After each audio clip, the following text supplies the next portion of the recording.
Good evening. Good evening. Welcome. My name is Natalie Turvey. I'm President and Executive Director of the Canadian Journalism Foundation. On behalf of the CJF and Toronto Star, our partner for tonight's event, it's my pleasure to welcome you to this Canadian exclusive book launch and CJF J Talk with a giant of modern journalism, Alan Rusbridger. We're honored to have him on our stage this evening.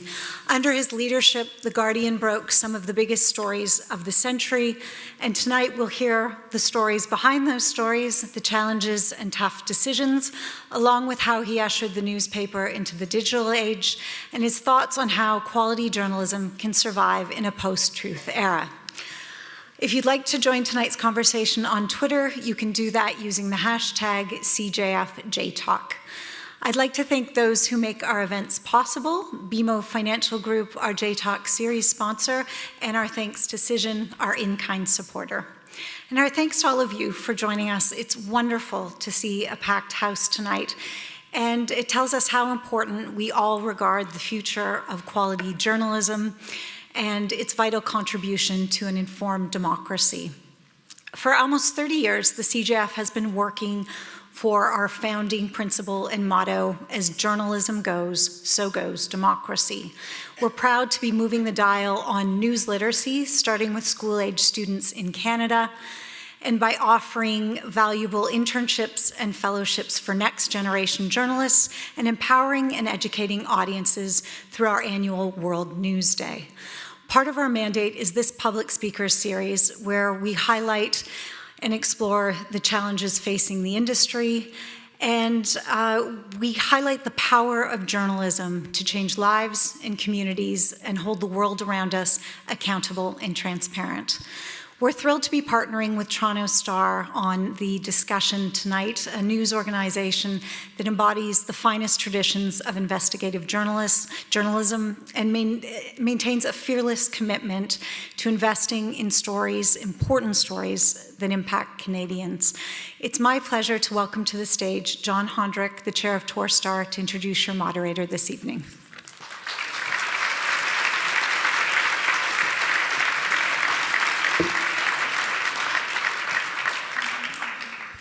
Thank you very much, Natalie, and a warm welcome to everyone here. I think you're in for an extraordinarily special evening, and we're delighted to be the sponsor of the conversation. The Guardian, or as some of us remember way back, the Manchester Guardian, is a treasure in the world of journalism. Its aspiration to be the world's leading progressive newspaper and media site is a beacon for many. Its tradition of investigative journalism is second to none. Its trajectory from a print environment to a digital environment has been both fascinating and instructive to watch. And its owner, the famous Guardian Trust, makes it unique in the media world. And for 20 years, and that's a long span for an editor, Ian Rusbridger was in charge of this transformation.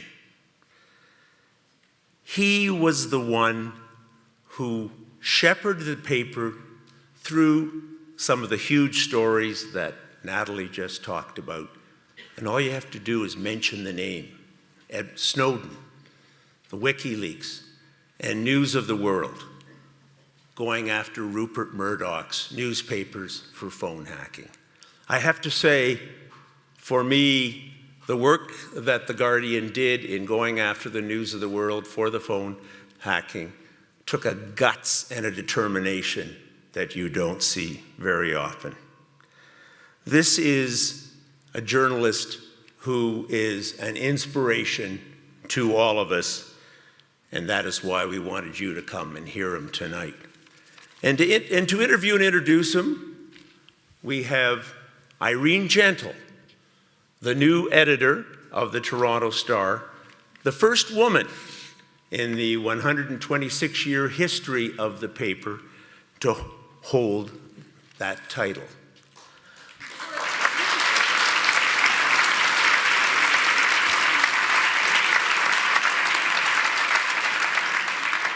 That's no pressure at all, Irene. And I'm proud to say that Irene did it the old-fashioned way.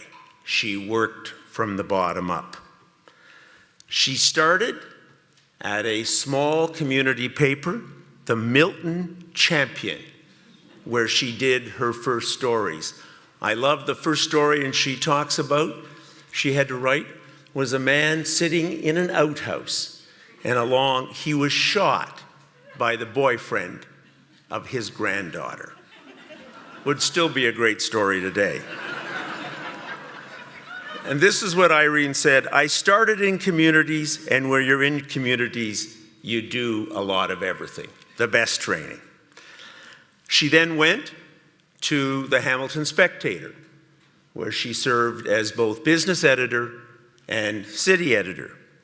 She joined the Star in 2011 and did the two jobs she'd done in Hamilton, the business editor and the city editor, with distinction.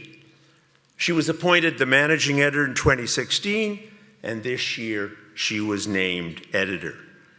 And Irene stands for quality journalism. She stands for the strong tradition of investigative journalism that makes the Star what it is. She has overseen a lot of our transformation as we try and move to a new digital world. And she has also been very instrumental in working on the issue of trust, so that you, the readers, can trust what we have to say and put ourselves on a level above others. So with that, I'd like to now introduce Irene Gentle.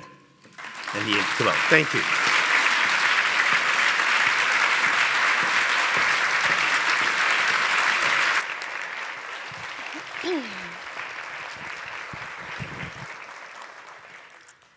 So after that, it's definitely my great honor to give a third introduction to Alice Rusbridger.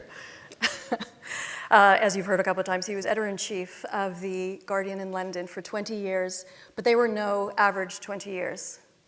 They started in 1995, when the internet was only just beginning to be a thing.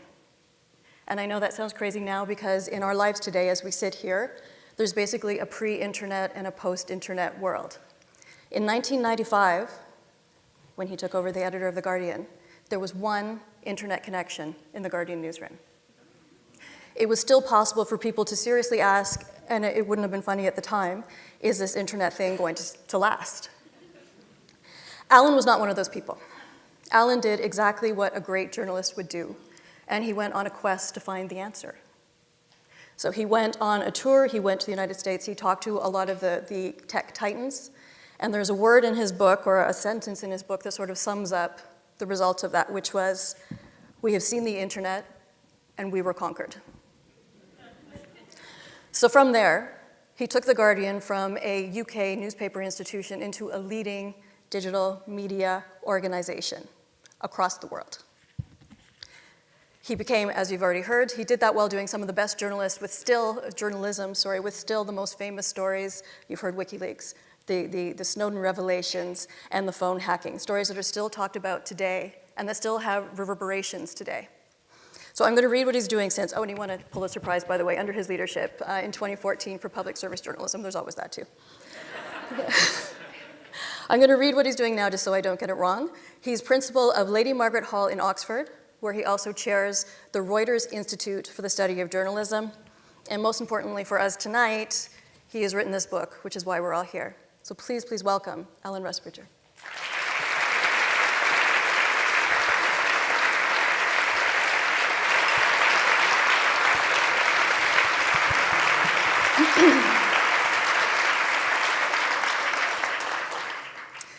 So Alan, I want to start where your book ends. So it's a spoiler alert for everybody out there, but I think it's going to be okay. The quote, I'm quoting you, in the book is, "Trust me, we don't want a world without news.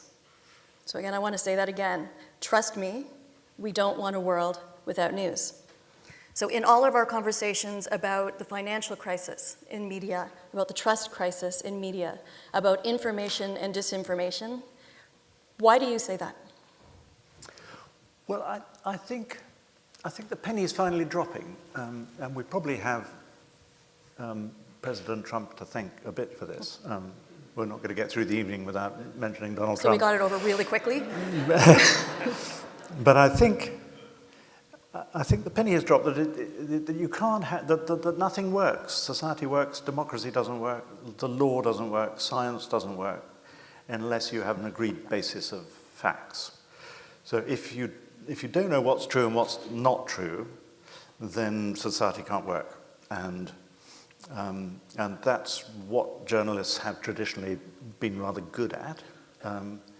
And so I think standing on the brink of the precipice and seeing what society would look like if you couldn't tell what was true and what wasn't true. So it's the most sort of basic level.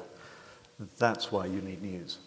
So tell me how journalism today can address that. So that there's obviously a question of trust in almost every facet of society right now, a distrust of expertise. Not even people, sometimes they don't know if they can believe their own eyes when they see things.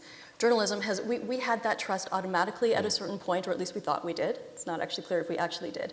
But how do we need to behave as an institution, as an industry, to actually prove that we are the responsible, trustworthy ones? It's not enough to just say that. No. So the big image I had in my mind as I was writing this book, and even during the 3 years it took to think about and write, the world was changing. But the world used to be arranged on a sort of vertical axis. So if you were one of the lucky ones who owned a printing press, and not many people did, or a broadcasting station, then you were almost literally above your readers. Yeah.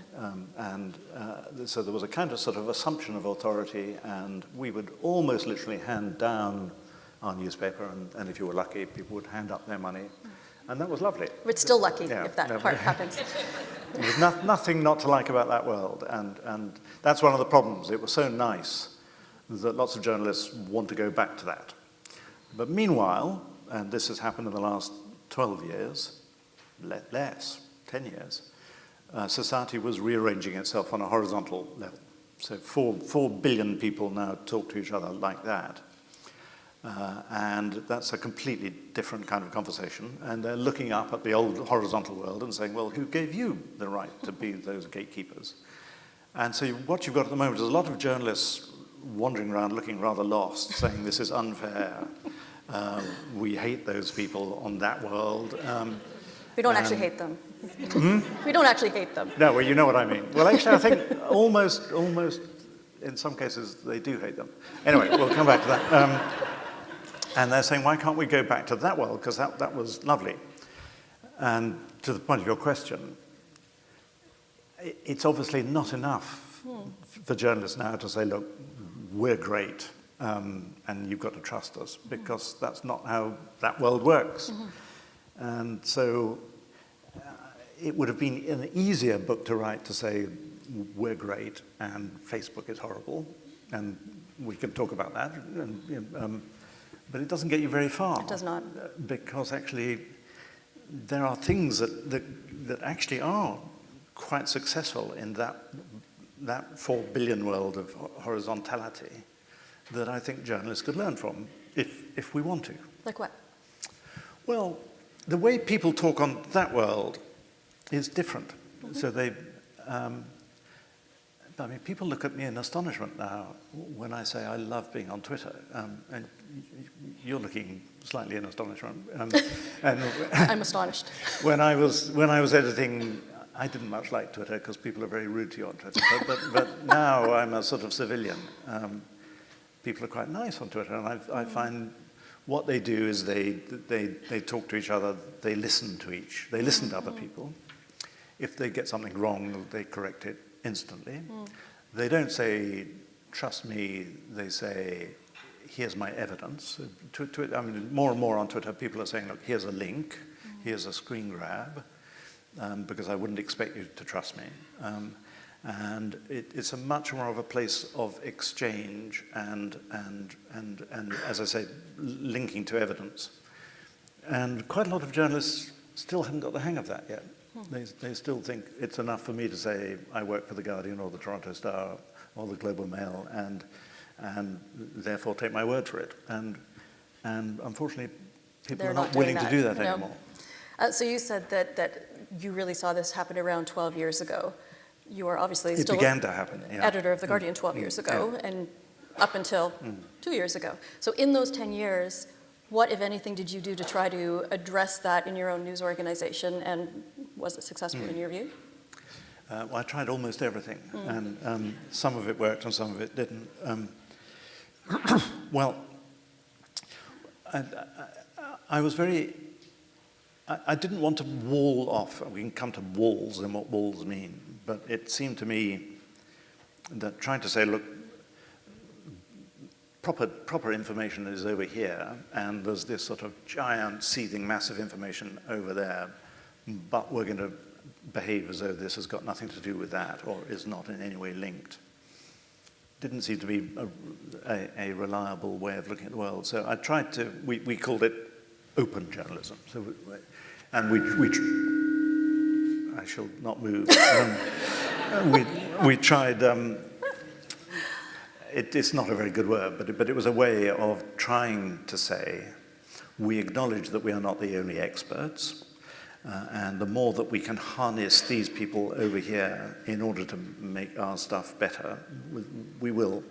And that was a sort of fairly big thrust of what I tried to do during the last 8 years of editing. Given that I read this book with the idea of trust pretty central in my mind among some other central issues, it actually struck me in that sentence that I read out at the beginning, the trust me. We don't want a world without news, as you actually started with trust me.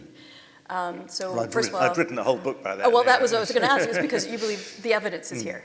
You've shown your work. You've done the links, basically. Okay. I want to talk about the phone hacking a little bit, because that, to me, is an example of kind of sort of the best and the worst of journalism. The worst is obviously the phone hacking. All the way in Canada at our news meetings when that was being revealed, like, we would have conversations saying, like, please don't let people think that that is what we do here. We don't do anything like that here. So that is the worst of journalism. That was egregious. The best of journalism is not just the regular investigation, which is also great. Investigations, many of you will know this from being in or around the industry, but investigations are not only not easy, they're costly, and not just in money, but in isolation, in pushback. You have to investigate things because people don't want it known. You're fighting against a wall of people who don't want something known. That is what we do, and we actually kind of enjoy it in a lot of ways, but you did it against your own peers. That has a whole other level of challenge. So can you tell me a little bit about what that process was like for you? Well, it was very tough because the news industry feels quite beleaguered at the moment, and there was a sort of sense that, it's hard enough fighting all our enemies, but we should be shooting out, we should be circling the wagons, we shouldn't be writing about each other. And objectively, this was a story about one of the largest corporations in the world in which there was a cover-up at boardroom level of criminal behavior. And now, if that was a bank or if it was an oil company, we wouldn't think twice. We'd say, that's a fantastic story. They are a tremendously powerful company. Let's go for them. They didn't like that, of course. Didn't expect them to. I didn't quite expect the degree of aggression and lying that would come back for them, which was a bad thing, in my view, in a news company. But more frightening, really, was the degree. It's a cautionary tale about the media. So Rupert Murdoch owned 40% of the British press, and to my mind, that should never have happened, but he did. And a lot of people were frightened of him. So we published the story. It's a true story. It turns out, in retrospect, it was half the story. We underpitched it. A very alarming thing happened, which is you live in a democracy and you think there are checks and balances, and if this bit falls over here, there's this bit here that will come and it all fell over. So the first thing that happened was that the police said, we'll investigate this at 10 o'clock in the morning. And at 3 o'clock in the afternoon, they said, we've investigated it and there's nothing to find. So that was the police out of the way. Then you open the next day's papers saying, well, surely the press is going to write about this. No, so that was the press out of the way. The press had a regulator. The regulator looked into it and said, actually, the Guardian's in fault here. And then you looked at Parliament, and you thought, well, surely Parliament's going to do it. And you could just see the fear in the eyes of MPs. They didn't want to take on Rupert Murdoch. And quite rightly, because that was what the whole story was about. The whole story was about how the Murdoch tabloids used criminals and criminal methods to dig into the private lives of people who they didn't like. So people were making quite rational choices and saying, we're not going to take on something that powerful. And it took 7 years of our lives to do that whole story. And as you say, it was very expensive. But it was, I can't say I was sorry in the end. Were there times where you were? Were there times where you thought, I'm not sure if we can keep this going? Well, yes. I mean, there were a few months in when everybody else had turned their backs. You did think, well, maybe they'll get away with it. Maybe that's the nature of power in modern society. And if you lie enough and you're aggressive enough, maybe you get away with it. And actually, what I then did was to ring up my friend Bill Keller on the New York Times and say, look, I think we need help here. And he sent 3 reporters over who spent something like 6 months looking into the story. And when the New York Times published, it sort of became impossible to ignore. Mm-hmm. And then things started falling very quickly after that. And you seem to have, there's a couple of times in your career where something like that happened, where you either felt very isolated within a journalistic community, where your peers that you thought would support you just didn't, and then others where you were kind of an early pioneer of what we call co-productions, where you would work with other organizations, not with fear of competition, but with actually to get a better story. So this one had both of that. You had, again, the best and the worst of journalism. Yeah, I mean, you said this yourself. There's no point in publishing a story if you can't defend it. Yeah. And in order to do that, you need quite a lot of institutional strength. So you need lawyers, and you need technical people, and you need accountants, and you need literally PR people, because a lot of this becomes a PR battle. And you need a lot of reporters, and sometimes you need the strength of another newspaper. So it's another thing that I hope people realize is that the organizational, institutional strength of the press and of institutions within the press are vital to the democracy, to the health of a democracy. So I want to talk a little bit about what it is like to be a journalist, again, both the good and the bad. And there's a joke which is probably not going to be funny to anyone other than a journalist, and might not be funny to them, and definitely won't be funny when I tell it, but I'm going to tell it anyway. Have a go. You've set yourself up to fail. Yep. You've got the whole audience on your side. You have to now. at least pity laugh. It's something like, what is a journalist? A journalist is someone who works long and hard, who sacrifices their family and their health, but hey, at the end of the day, everybody hates you. It's quite funny. It's funny. Yeah. It's funny. Yeah. It's actually true, but there's another part, and that's the other part that I actually want to ask you about. The other part of being a journalist is it's actually one of the most incredible things that you can do. It's one of the most incredible jobs you can have. There's almost nothing as much fun and intense and exhilarating as being a journalist at certain times. So I want to talk about when you were having one of those times, a point in your career where you would just either then or now looking back just think like, I can't believe this is me doing this story at this time? What were some of those? Well, the News of the World story had turned into, there was a couple of weeks which were the most draining and the most exhilarating of my life, because once the dominoes started falling over, everything happened at once. So, for whatever it was, 2 years, there was no story, and it was all untrue, and it was all lies. And then suddenly, everybody started going to jail, or resigning, or dying, or... And that's a good result for journalism. One of the most astonishing moments of my life is when the news editor rushed in and said, Rupert Murdoch's just closed the News of the World, and you just thought, what? But that's ridiculous. That's not what anybody wanted. And then the police chief resigned, and the deputy police chief resigned, and Andy Coulson went to jail, and David Cameron was standing up in Parliament saying we're going to organise the Leveson inquiry, and Les Hinton resigned. I mean, everybody resigned, and it was just one of those things. You stay long enough on a story, and then you just press the dominoes, and things go like that. And I was just living on adrenaline for about a month. Another lesson, actually, that what you just said there is actually the need for fortitude in not just journalists. Journalists obviously need fortitude, but in the journalist organizations, the organizations around them, because it does take time, and it can look hopeless. But it isn't always, sometimes it is, hopeless. So that's, again, when we're talking about the need for journalism and democracy, it isn't actually just reporters, although it's absolutely reporters, but it's all the strength around them that will support them and allow a story to go on for that long, despite the cost, despite the pushback. There's often so much political pushback or high places pushback as well. So it's another great lesson you just told us there.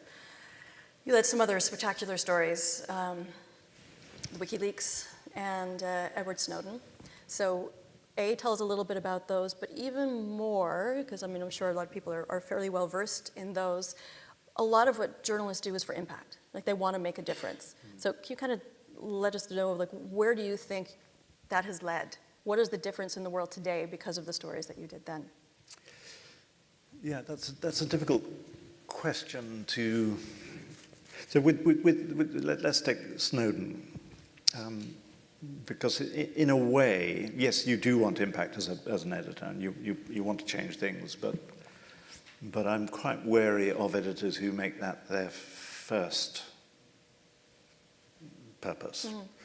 So the editors who sort of beat people over the head on the front page and tell them to vote Brexit or to do this or don't do that.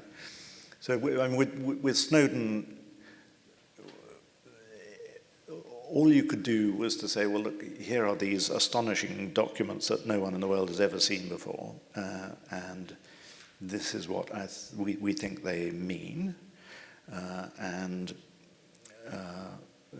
here is this young man who has put them into the public domain because he wants to act as a warning to society. So what was he warning of us? Well, he was warning that you've got these giant tech companies, and you have government, and if at any point there was not a firewall between those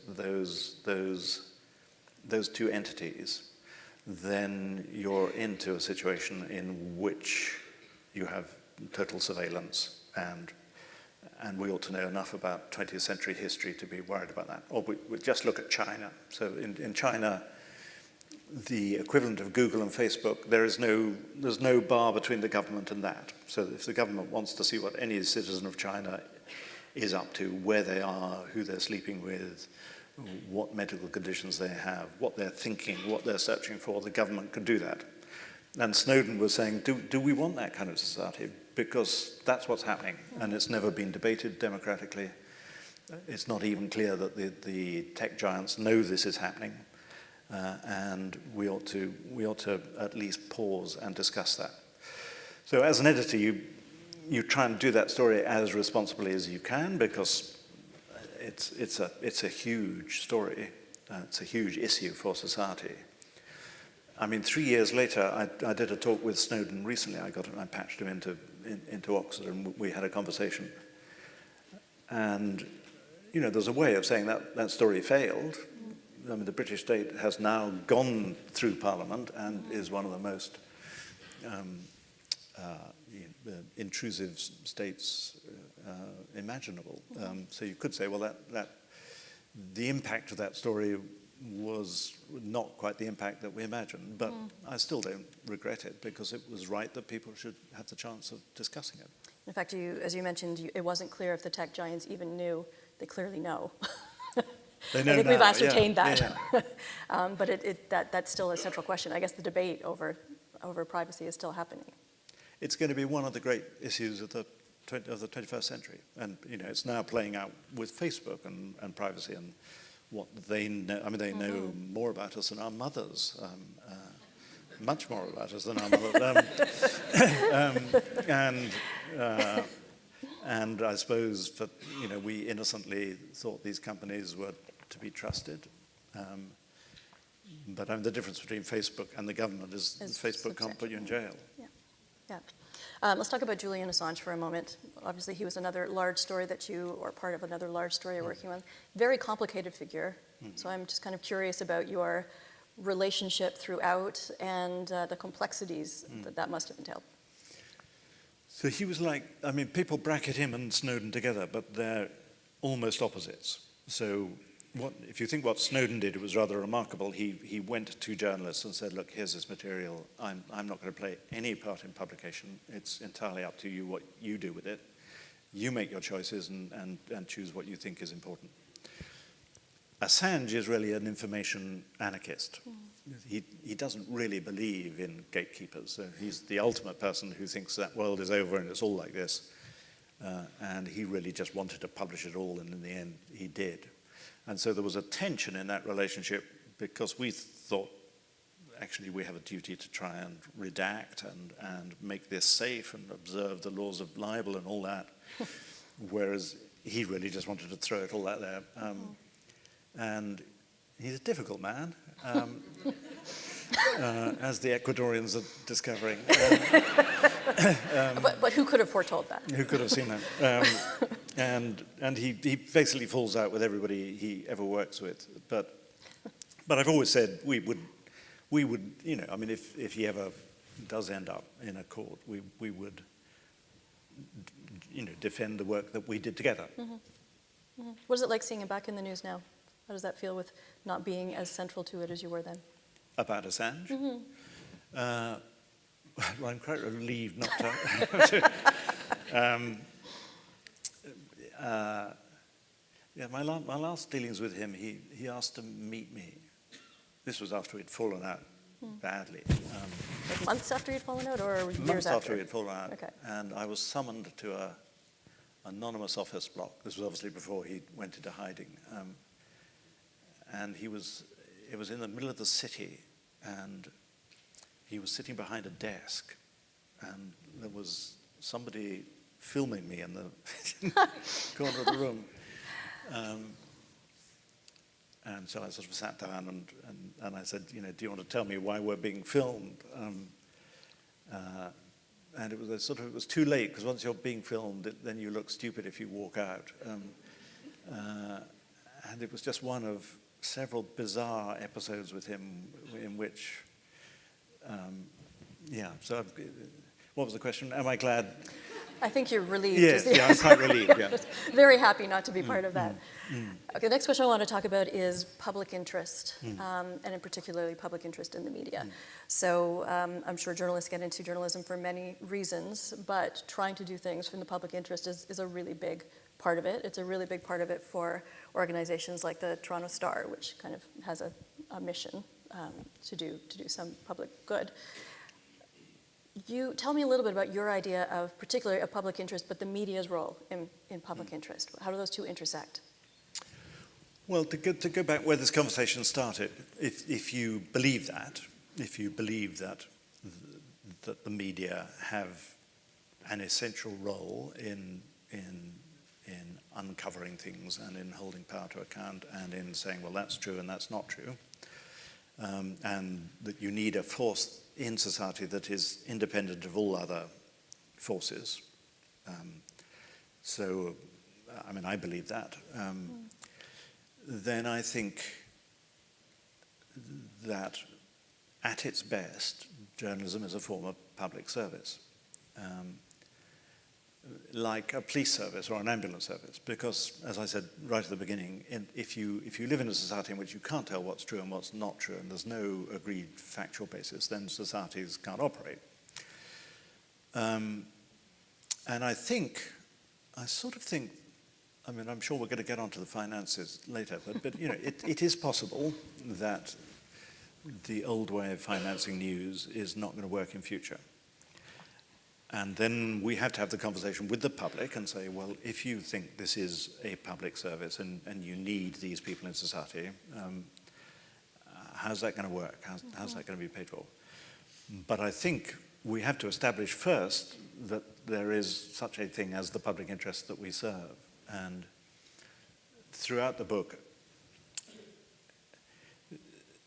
I've tried to unpack that a bit, because we use the word journalism. It's a big, baggy word that is supposed to include Fox News and the New York Times, or the Daily Mail and the Financial Times, or the BBC, or the Sun and the BBC.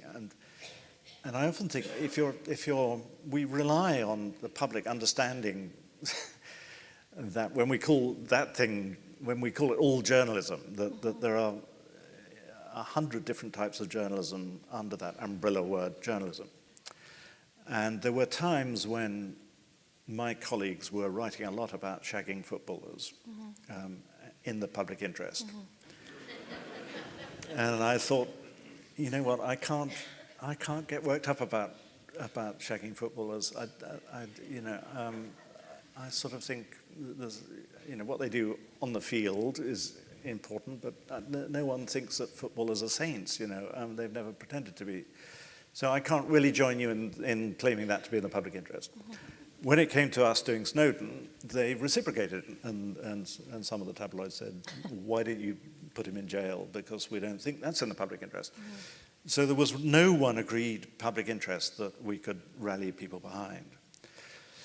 So if we are going to turn to the public, and this comes back to your issue of trust, and say, trust us, we're doing this in the public interest for the public good, I think we have to have a conversation with the public and say, well, what is this information that you think you want us to do? What is the information that you need so that we can have a better idea of what this public interest is? That brings me back, throughout the book you make it very clear that almost from the beginning, and perhaps actually right from the beginning, when you became editor of The Guardian, you put readers in a very central position. They were a central character in journalism's story. And you tried that in many ways.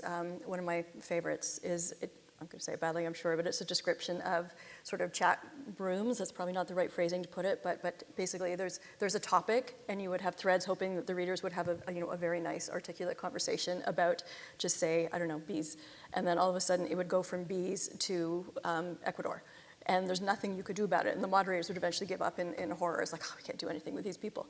But you were trying things from the very beginning. The idea of readers as central is even more central when we're talking about the funding models. So they range from everything from news should be free to subscription, which is a lot of where the industry is going, including the Toronto Star, which has recently launched a subscription model. Donations, memberships, all that type of thing. Has your thinking evolved in terms of not just how to involve the reader, because then I'll come actually back to that with the data metrics, like how do you get to know a reader, but actually just in terms of funding, like how central is the reader and how involved does the reader need to be, should be, and journalism involved with the readers based on that kind of trajectory? Well, I do think that we have to be much more open with readers and much more transparent about what it is that we do, to not pretend that we're on a platform above them any longer, ideally to harness them at their best, to help, to get their help in doing what we do, so that we're not doing journalism to them, but they feel they have some agency. I think that's a very good place to get to. That includes, to my mind, allowing them to comment, encouraging them to comment, and saying, well, we respect your viewpoint. And I know that a lot of journalists can't stand that, and they read the comments, and newspapers have started saying, our readers are morons, we're going to turn off the comments, and if you want to go and have that conversation, go and have it somewhere else. Guardian comment threads could be horrible, but nevertheless, we got to a position where I hope we felt we were being open enough with our readers that we then began to have a conversation with them, a physical conversation, and it began in 2012, and it began with a wonderful New York academic called Clay Shirky, and I remember the day when he said, look, the Guardian can't carry on like this. If we were going to ask you to pay, what kind of payment model would you like? Now, there's one payment model which says, we're going to keep it all hidden over here, and if you want to come and read it, it's over here, and you pay in order for other people not to read it. Guardian readers didn't like that. And so he went through various iterations, and they said, well, actually, what we would like is to pay for the Guardian to be read by everybody, which is an incredible thing, really. It's an act of philanthropy to say it is essential for the world to have reliable sources of information, and we will pay for that to happen. And people were extremely skeptical about whether that would work, and it took us 2 years to work it up into a proper business proposition, and we launched it in 2014. And last week, Kath Viner, my successor, announced there are now 1 million Guardian readers who are paying. And I just think that's...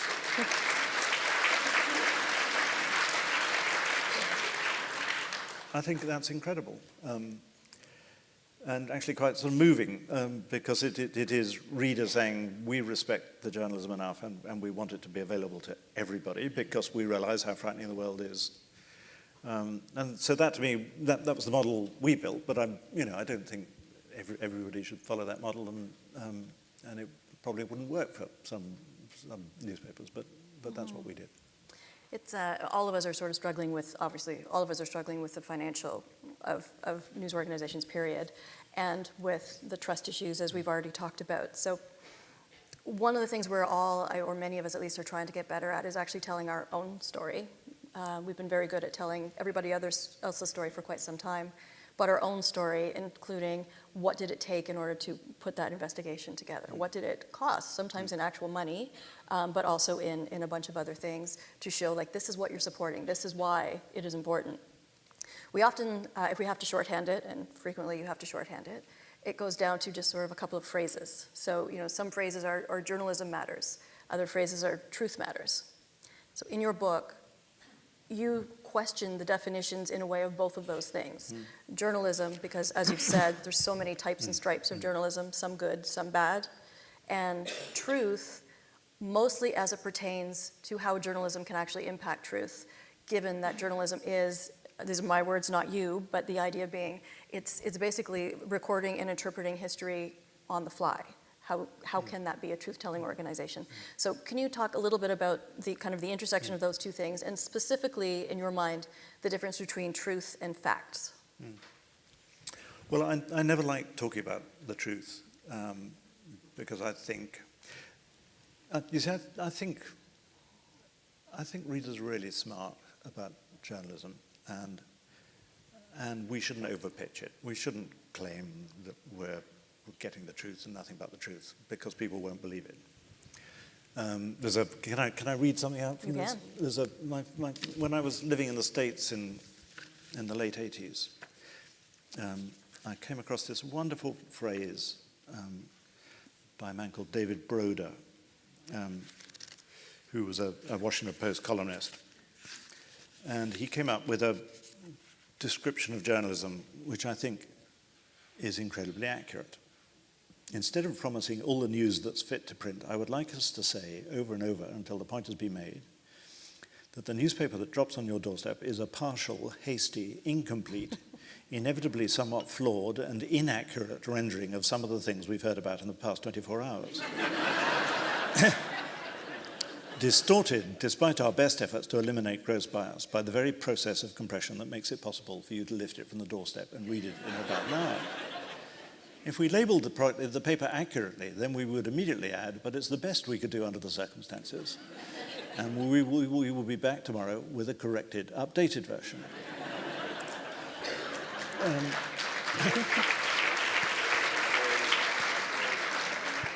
That to any journalist is a description of what journalism is.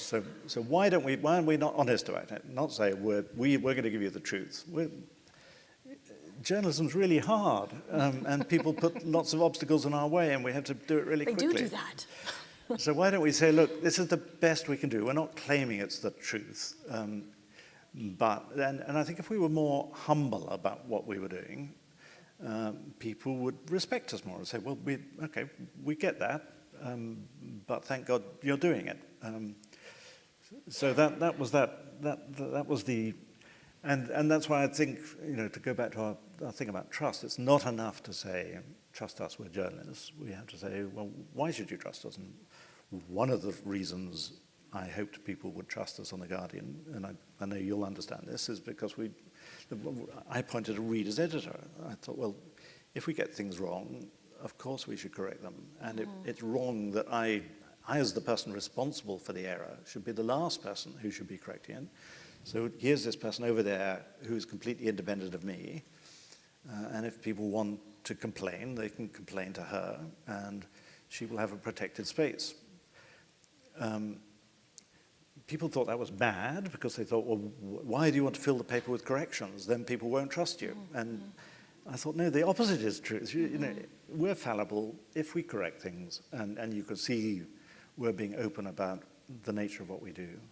Then people are more likely to trust us. And I think that leads to a position where 1 million people are prepared to dip into their pockets and say, we'll fund you because we trust you. But that was, from the reading of it, that was based on, and then it lands on your doorstep in the morning. And things do still land on your doorstep in the morning, but largely that story might show up 5 times online in different variations before it gets to the doorstep, plus some versions on Twitter and any other number of ways. So that isn't a question of trust so much, but it is a question of how would you, when you were editor, how would you kind of help your journalist to maintain the truth as best as we can at the time when it is happening that quickly, and sometimes with great speed. If it's a breaking news story in particular, we've all seen, unfortunately, there's been a lot of tragedies in the world in the last little while, and misinformation is one of the first things that occurs in those situations. So speed that up. Basically, take that quote, speed it up, and then how do you bring trust to that? Well, amongst the most trusted news organizations on the planet are Reuters and AP. So they report incredibly fast, but they're incredibly accurate. So there shouldn't be a tension between accuracy and speed, as long as you just stick to what you know. So don't go beyond what you know, but it's incredibly useful for people to put into the public domain what they know. You get into problems when people start speculating and going beyond what they know and speculation. And again, that should be what differentiates us. I mean, Twitter is the most amazing news organization the world has ever seen, but it's not very reliable.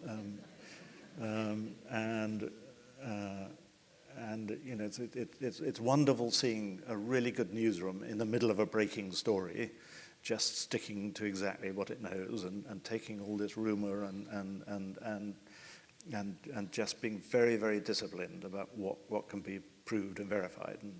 And the more we can do that, again, the more I think people will say, well, actually, these are valuable people in society who need to be paid for in some way. Although sometimes you have to actually explain that's what you've done. We've been obviously in breaking news situations where we're not reporting a fact and we're a piece. And the reason we're not reporting whatever that line is because we haven't been able to verify it. So we don't. But we will be getting pressure from many areas, certainly outside, as to why are you keeping this secret? Why are you hiding this? And then part of our daily defensive job is like, because we don't know it, because it may not be true. And frequently it actually isn't true. So it actually, when you're talking about conversations with readers, sometimes they're actually happening in the moment, and you're showing what you don't know, what you do and don't know as it happens, which is another valuable tool, actually, we sometimes use when there is a breaking news situation, actually just spelling that out. This is what we know. This is what we don't know. And sometimes this is what we can't report. Like sometimes there's a publication bans or something, and actually making that really clear as part of a primer, but also part of a this is why. We're not reporting that thing that you're reading about in Twitter. So when you were editor of The Guardian, you took it from kind of a UK newspaper into a world-read English language media organization. All organizations, now all media organizations in English anyway, are not competing within their specific geography anymore. Like you're competing with all the English language media in the world. So how important is it, in your view, that those organizations, any organization, has like a distinctive voice or personality? And if you believe that is valuable, like how do you cultivate that? Well, again, my colleague Nick Davis did a very good book called Flat Earth News some time ago, and he coined this phrase, journalism.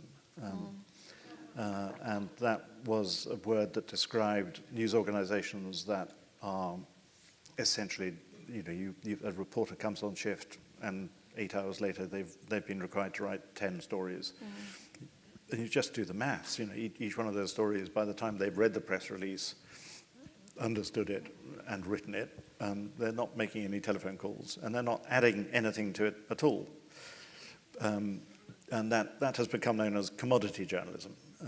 Everybody does it. Everyone's got the same version of the same story, and it's very hard to break that in a newsroom. That sort of feeling of completeness. So we have to do everything. We have to have our byline. We have to send on every story, and we've got to have our person. And it was Jeff Jarvis, another internet guru, who coined this phrase about 10 years ago: "Do what you do best, and link to the rest." And I think it's a very true thought, but very hard to do. But if you can say, well, look, we are completely distinctive because we do this, and we can link all we like to everything else, and we can pull it all in, and we can be complete, but we don't have to do it all ourselves. And particularly, let's not do journalism because readers can smell it, and if we want readers to be on our side and preferably give us some money, why would they give money to us if we're just doing what everybody else is doing? We're not adding value. So I want to expand upon that and go back to a little bit to the business end of journalism. It's been quite a while since we've been able to sort of just concentrate on the journalism and forget about the business side altogether, because the business side is clearly in so much need.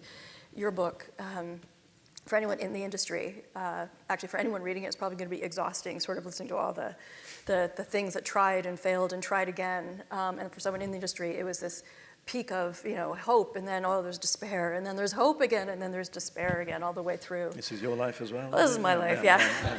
Yeah. Yeah, I felt it. But what I'm wondering is, you describe it very well, and it's the stops and starts. You move here and 2 steps forward and then 5 back and then 3 forward. You think you've got not the solution, but a piece of a solution for 2 months, and then by month 3, no, that's just not it at all, and you have to start all over again. How do you marry that? Like there's a frenzy to that, right? There's a franticness to that pace, and obviously a real need for it, with what comes out on the other side is this, calm, reasonable, focused, journalistic voice that delivered things like the phone hacking and Snowden, et cetera. How do you manage to bridge those two things? Well, I do think, all the things we talked about tonight, if you put the sort of the mission, the public interest, the purpose of what you're doing, and you understand that clearly, and you put that at the heart of the organization, I think you're more likely to end up with a business model that works than if you start with a business model and try and make the journalism fit. And one of the chapters in that book is what happened at the Telegraph, which is a really sad story where they, a great title in Britain, and at some point the business managers effectively took over the newsroom, and they said, look, we have to make £43 million profit this year, and you've just gone and upset one of our advertisers, and that must never happen again, and we're going to take that article off the web, and by the way, we want you to write a nice profile of the chief. I mean, that's the end. If the paper had gone on doing that and the chief political correspondent had not blown the whistle on that, that's the end of trust. So, I mean, I was very lucky to work for The Guardian that wasn't driven by quarterly profits, didn't have shareholders who were demanding returns, and we've seen all kinds of newspapers that got into horrible problems. Johnson Press in a series of wonderful local newspapers that got saddled with £790 million worth of debt, which they just couldn't finance. So that's a terrible model. And you have to be a bit long-term and a bit patient, because this is the most disruptive revolution that has hit our business ever. And we're not going to find the solution in 5 minutes, as everybody wants us to. Some of the things that we thought about 5 or 6 years ago in The Guardian are only just beginning to work. But you have to give it time. And as you say, in the middle of a revolution, you'll get a lot of it wrong. You're bound to.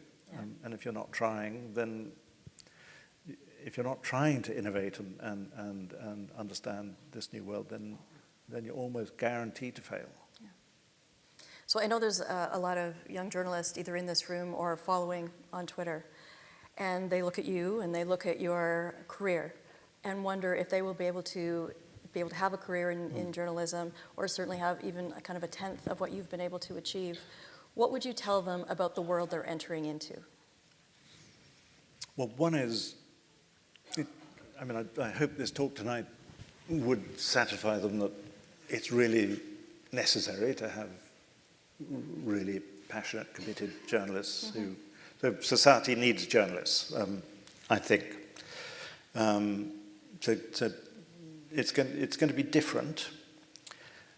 I mean, one of the things that's different is this thing, the horizontal thing, is that lots of people are doing stuff that is like journalism.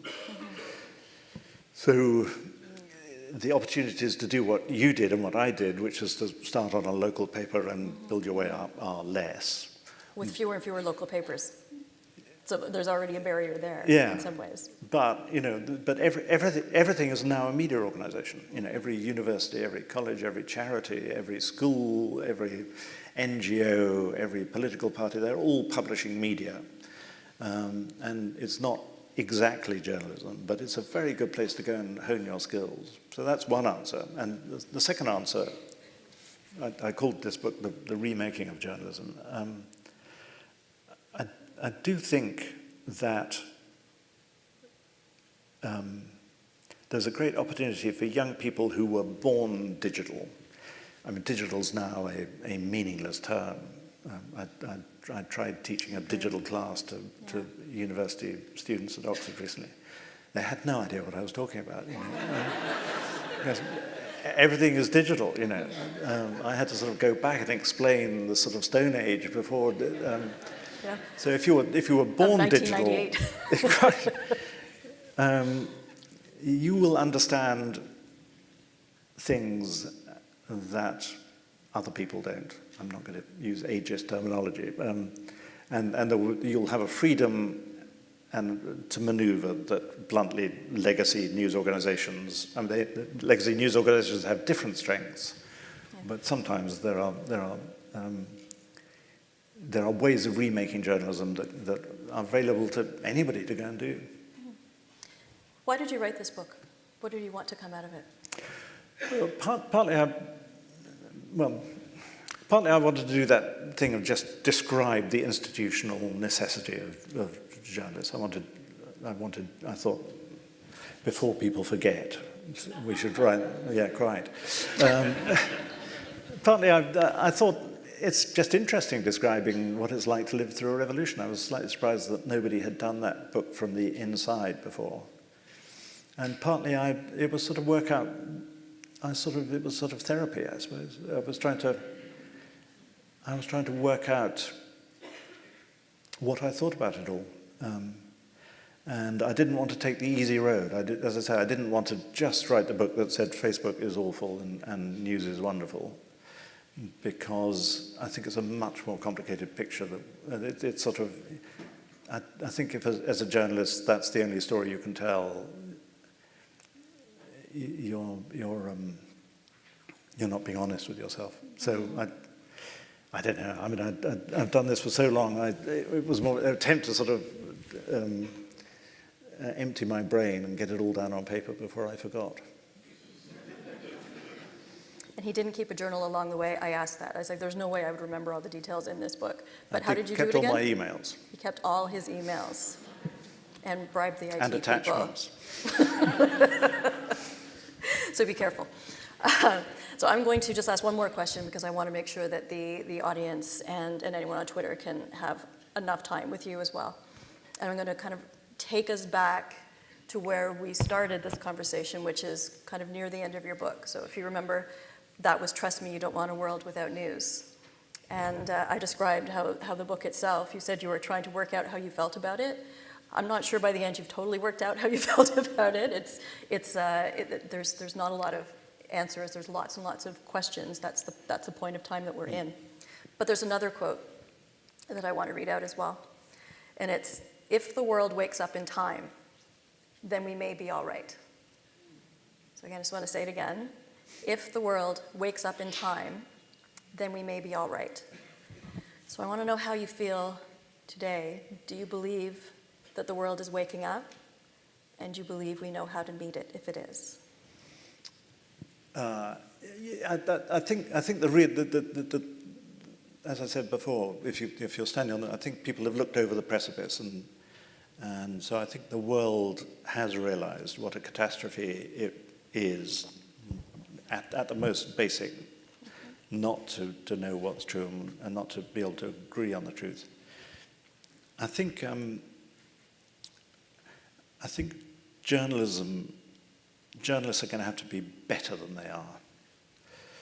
I mean, I don't think journalists are quite frightened enough. So in writing, one of the things that meant I couldn't quite write the simplistic book that maybe I thought I was going to write to begin with. I began writing this in 2016, and Brexit was happening in Britain. And as a civilian, I kind of knew what I wanted I thought this is an incredibly complex decision. It's the biggest decision in peacetime since the war. And I want my newspapers to tell me both sides of this issue so that I can make an informed decision and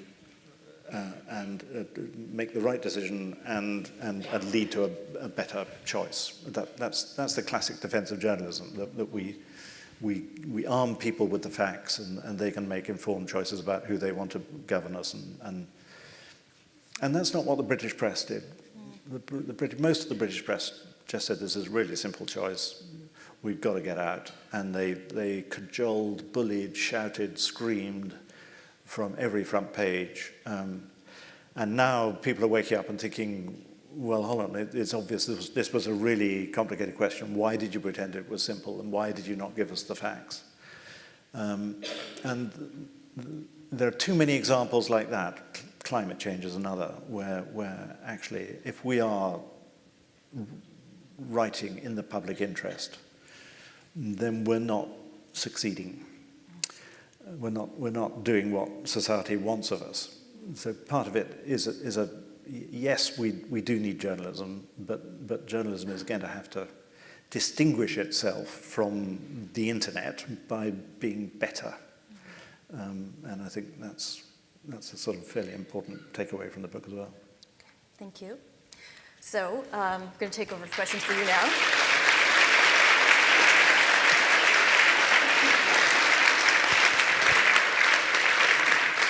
both from the audience and also from Twitter through hashtag CJFTalk. There's some quick house rules, house guidelines at the very least. There'll be roving microphones. So please, if you want to ask a question, please use it, because if you don't use it, maybe the 10 people around you will be able to hear you, but nobody else will. Please state who you are and your affiliation when you ask your question, and then probably most importantly, please actually ask a question and not a statement or a comment at this time. If we have to run out of time, because I imagine there's probably a lot of questions for you, we hope that we can continue the discussion in the reception afterwards. So, I hope I can see actually through this, but... Where? Okay. Okay, I guess I don't, can you hear me? Yes. Pretty well, actually. I was wondering, is it time maybe for journalism, like the model of journalism, to get away from the corporate and maybe a non-profit? And I was wondering if the Guardian is looking towards the day where it doesn't have any advertising, but is fully, funded by their different subscribers.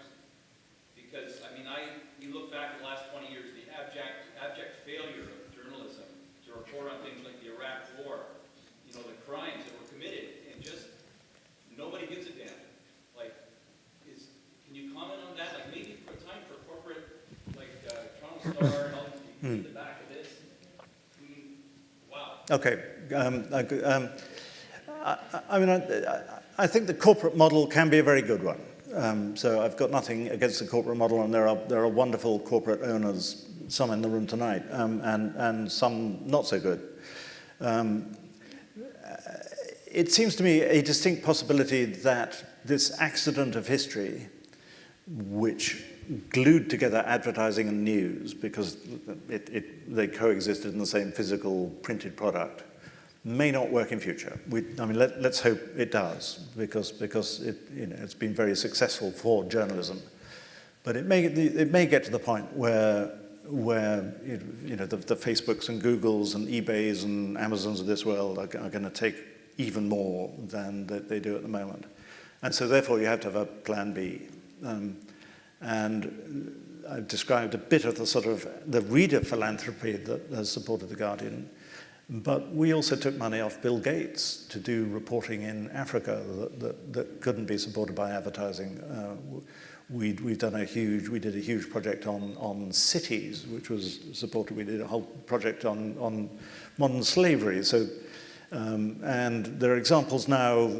ProPublica in America, the Marshall Project, which Bill Keller now edits, which is looking at criminal policy. I think we'll see much more of that, and there's a little Dutch organization called Der Correspondent, which has just come to the States in the last 2 weeks to try and do it here, which is not taking any advertising at all and just relying on readers. So I don't think there's going to be one model. I think I don't want to write off corporates, because I think, as I say, that there have been wonderful corporate owners in the history of journalism.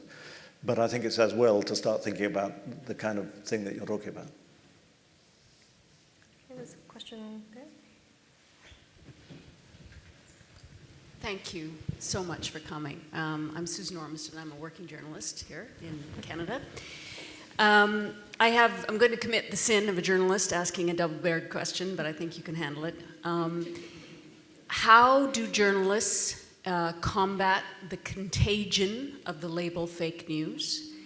And do you think that your current funding model benefited from truthiness and fake news, in that people are desperate for facts and willing to pay for them?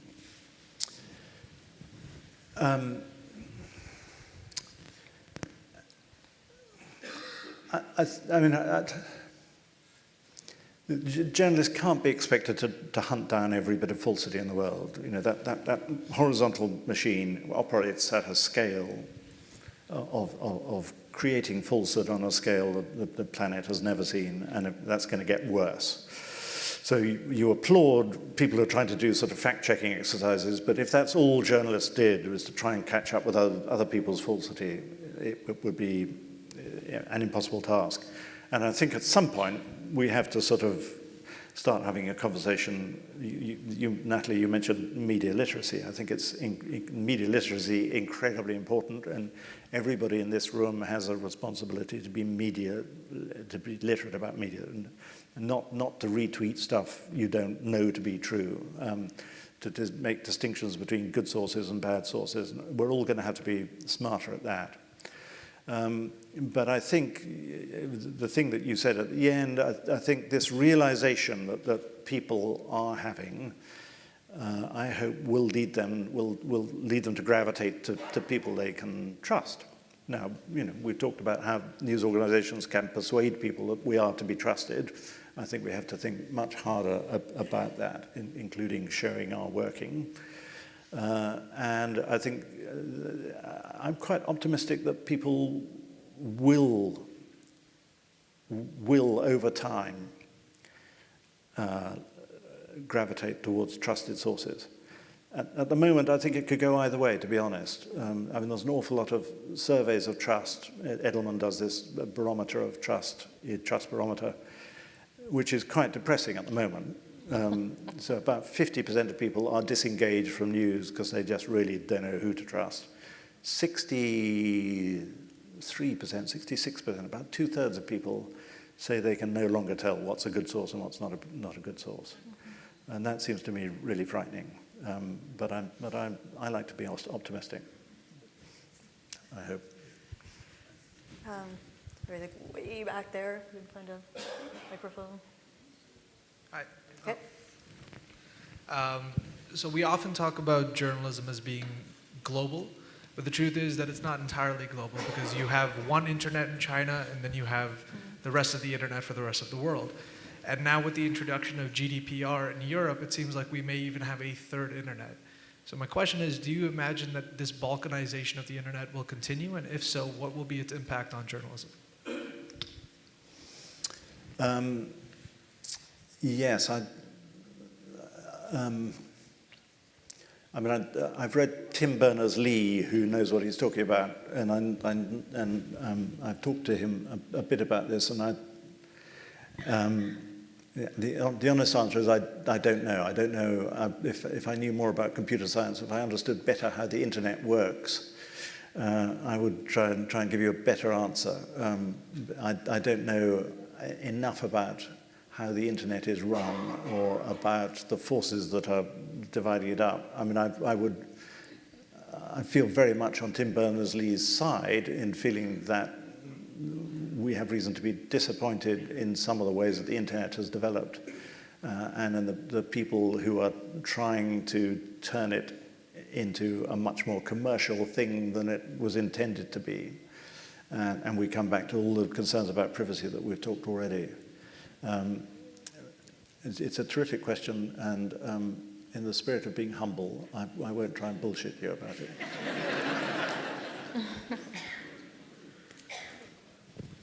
Anyone else? Hi, I just wanted to thank both of you, Alan and Rusbridger. I just wanted to say, I'm here from Ryerson. My name is Kevin Tagabon, and I was here with one of my classmates, and I want to say honestly, I would probably not have applied to journalism school if The Guardian had not published the NSA stories. So there's a straight line from there following them to where I am now. And specifically on that, because I followed the stories not just in The Guardian but elsewhere, I've taken a lot of interest in cybersecurity, and of course that interacts a lot with source protection. And I'm in a pretty great program now, and I talk to a lot of people who are in the industry, but it seems to me like the understanding of source protection, operational security, digital security, all of that stuff is not really integral to the education and the popular understanding of what journalists need to be doing today is. And I noticed that difference in terms of age often.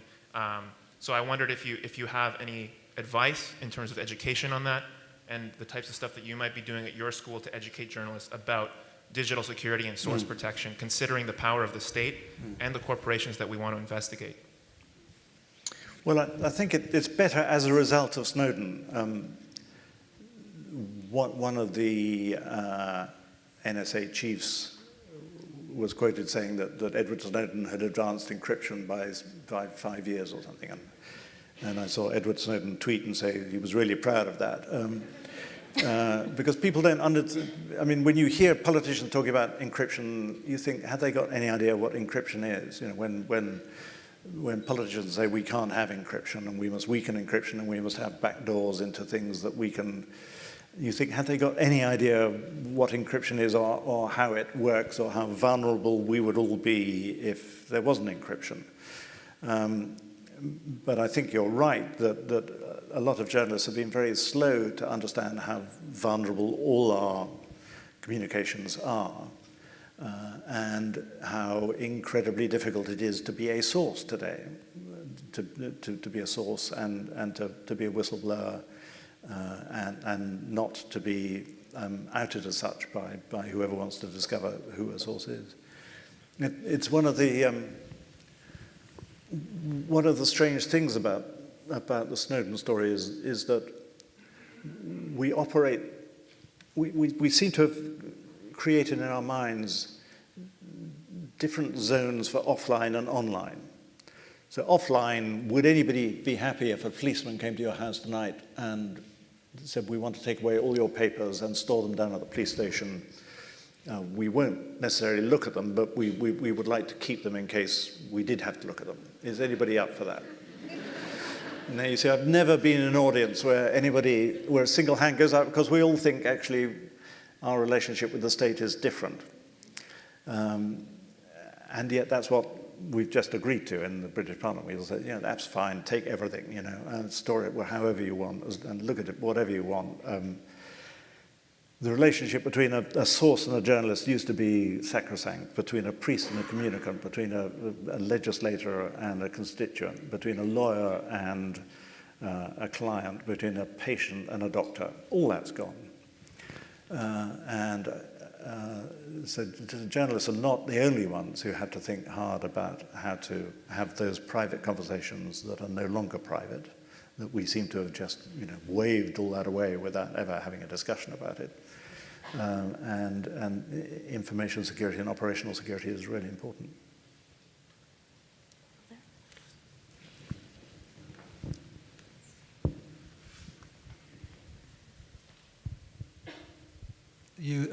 My name is Will Jarvis. I'm retired. You spoke briefly at the very start about how Britain is becoming more of a surveilled society. You referred to it very briefly. One of the things that is really noticeable is when something bad happens in the streets of London and you can watch on camera what took place and who did it. Anybody who's watching that thinks this is a wonderful thing. How do you balance off that kind of situation with the real danger of, yes, we'd like to take your papers back, and we may not look at them, but just in case. Could you comment on that, please? Well, that is the trade-off, isn't it? And so people, I think, well, if it's going to keep me secure and if there's something bad happens, we can go back to that CCTV, then it's the old saying, if you've got nothing to hide, you've got nothing to fear. And that's kind of all right up to a point if you live in a democracy with nice leaders. And Edward Snowden the other night, when I was talking to him, said, look, you know, at the time we liked Barack Obama, we were willing to trust him, but you always have to think what comes next. And you know, there are some quite ugly movements around the world at the moment, and surely we don't need to reread our 20th century history to think what happens if you gave the power of total surveillance to wrong people. So, you know, maybe we're happy we've got CCTV cameras in the streets. What about if they all had microphones? And who gets to see that, and in what circumstances, and what kind of oversight do we have? So it's a very complicated question, and I think broadly Brits think of MI5 and they think, you know, they think Enigma, they think James Bond, they think Judi Dench. these are good guys, we trust them, and you know, I think by and large they are. But you know, if a nasty populist movement got into power in Britain in 10 years' time, which is not beyond the power of possibility, what would we then think? And that it's countries like Germany, which for obvious reasons were the countries that most got Edward Snowden, because, well, we know why. Microphone over on that end.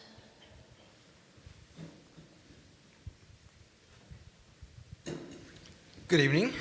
My name is George. I'm an independent media maker, the sort of thing that Alan just referenced, which is producing media in organizations, but it's not journalism. But my start was as a journalist, so it's always driven and informed by that. Actually, my first paychecks were from Toronto Star for calling in sports scores a long, long time ago. And my introduction to The Guardian was my photojournalism professor in college, again, many, many years ago. So thank you to both of you and your organizations. My question is to go back to what you said at the beginning about journalists not criticizing each other in these critical times. In Britain, you seem to have a robust media criticism culture. Sometimes it goes off the rails. You know, some of the examples, the attacks on you. But here in Canada, we're at the opposite end. We hardly have any media criticism. Well, there are some journalism review, but you know, people have to be careful because they're going to be working soon in the industry. The only thing I can think of has any substance to it is an independent podcast and website called Canada Land.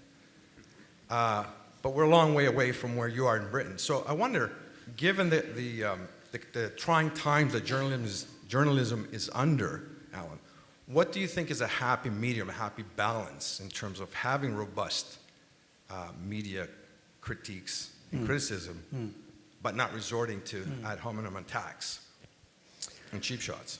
Well, I kind of think media criticism is essential. You know, what other industry would we give a complete clean pass to? And you know, if we believe our own narrative that we're a force of influence and power in society, and we should be, then we have to be held up to scrutiny like anyone else.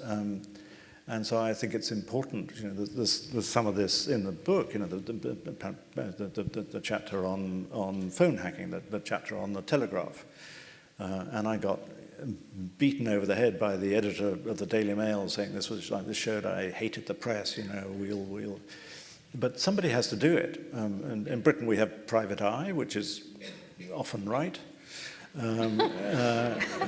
Sometimes right, usually right, and we have, you know, it's important that universities do it, and that there are academics who study the media, and I think it's important that the media should write about each other, not in a sort of gossipy, spiteful way, but respectfully, because we care enough about what we do and I think actually, uncomfortable though it is, the fact that if you get anything wrong, new media will expose you and laugh at you and hold you up to ridicule, and often correct what you do within minutes, if not seconds. I think that's healthy too. So I think we should, you know, it's all about winning trust. You know, if we're going to win trust, we have to be used to a bit of scrutiny.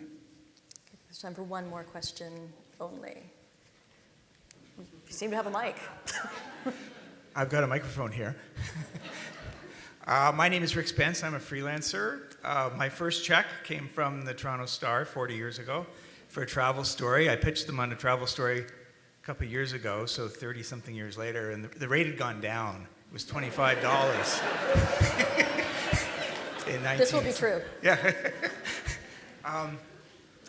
I just wanted to turn the subject to marketing for a minute. You've built an audience, Alan, a global audience for journalism. Wondering what you learned in the job to build an audience, some of the things that you did that you hoped would work and worked, and maybe one thing that you thought would work that didn't work.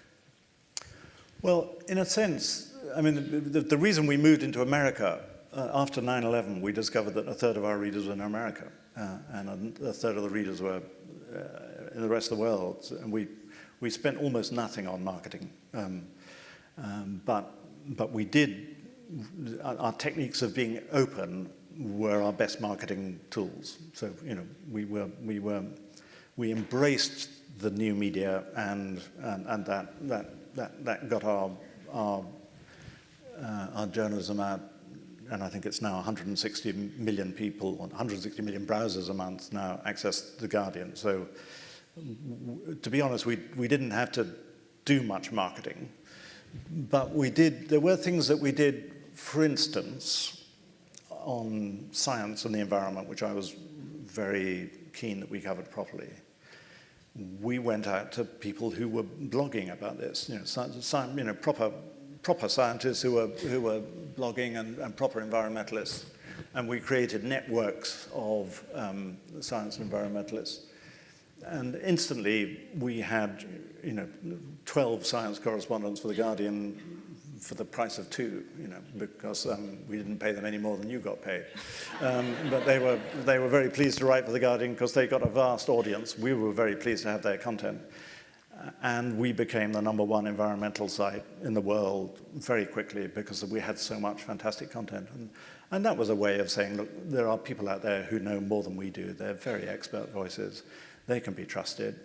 And suddenly, you then had the effect of getting very considerable audiences for the price of not much money. So I think it's not if you embrace the internet and its potential, you can do very remarkable things. Please don't leave as soon as I say thank you to Alan, but I am going to say thank you to Alan. It's been a privilege having this conversation with you. Thank you. And I'm very glad that all of you who here and clearly do support journalism are here. So thank you for that too. We're going to bring in Kathy English to wrap things up. Kathy English is the public editor of the Toronto Star, which means she knows a great deal about trust and accountability in the media.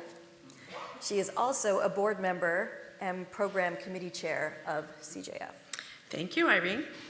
If it's not obvious to you now, quite obvious, Alan Rusbridger has been an important force in global journalism for some time, and for me personally, a beacon of all I believe journalism should be and must be. So on behalf of the CJF, Alan, I want to thank you for joining us in Toronto tonight for the launch of your book and for sharing these insights of this phenomenal revolution you've lived through. Rivals anything Gutenberg went through, I'm sure. If you have not done so, I really urge you to read Alan's book. It's more of this, it's compelling, it's important, and you can purchase a copy right here tonight, and Alan can sign it. Our thanks to Irene Gentle for guiding this conversation and for all the work I know you did in advance. Irene is a new generation. She's smart, she's thoughtful, she puts the public interest in front of all the journalism she does. And she's already done many important things, and there's much more to come. My thanks also to my employer, the Toronto Star, my journalism home, for sponsoring tonight. We really appreciate it. And John Hondrick, thank you for participating. So please join me in a round of applause for Alan, Irene at the Toronto Star, and John Hondrick.